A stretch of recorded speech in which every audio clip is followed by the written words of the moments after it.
Well, speaking of politics, some local aviators are taking a stance against language in the proposed 2013 federal budget that would aim to impose a $100 user fee paid to the Federal Aviation Administration each time a pilot takes off in controlled airspace. Black Hills Fox reporter Brendan Medina has more. Here at the Wall Municipal Airport, management tells me that this airport serves as a snapshot of over 85% of the airports currently in South Dakota. Here in Wall, we are so fortunate to have this airport and what it provides for our community. And I'm not only saying the city itself, but the whole community out here. It's really good for us. Han says by charging pilots $100 every time they leave the airport, he can foresee plenty of problems down the road. I feel that it's going to cost too much to administrate it, and the next thing is it's not fair to everybody. There is a proposal also out there that this user fee would be attached as a gas tax, which would be more practical for us, for sure.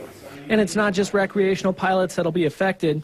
Dale Patterson owns and operates Cedar Butte Air Incorporated. It's a company that uses aircraft to spray crops in the area. He says he makes 300 to 500 takeoffs in a given season, and his business would have to pass the user fees on to its clients. It always gets passed on to the end user.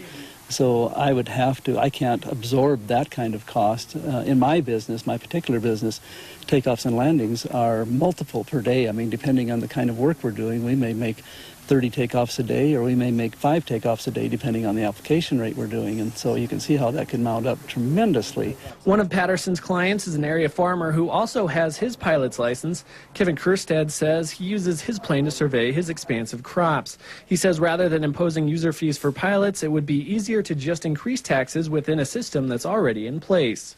Right now we have the general aviation gas tax, which funds 2/3 of the FAA's budget.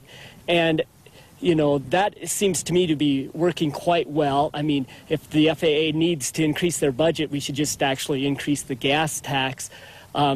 That way the people that are flying more pay more. The White House has issued an official statement on the aviation user fees, saying the fees are a way to, quote, ensure that everyone is paying their fair share.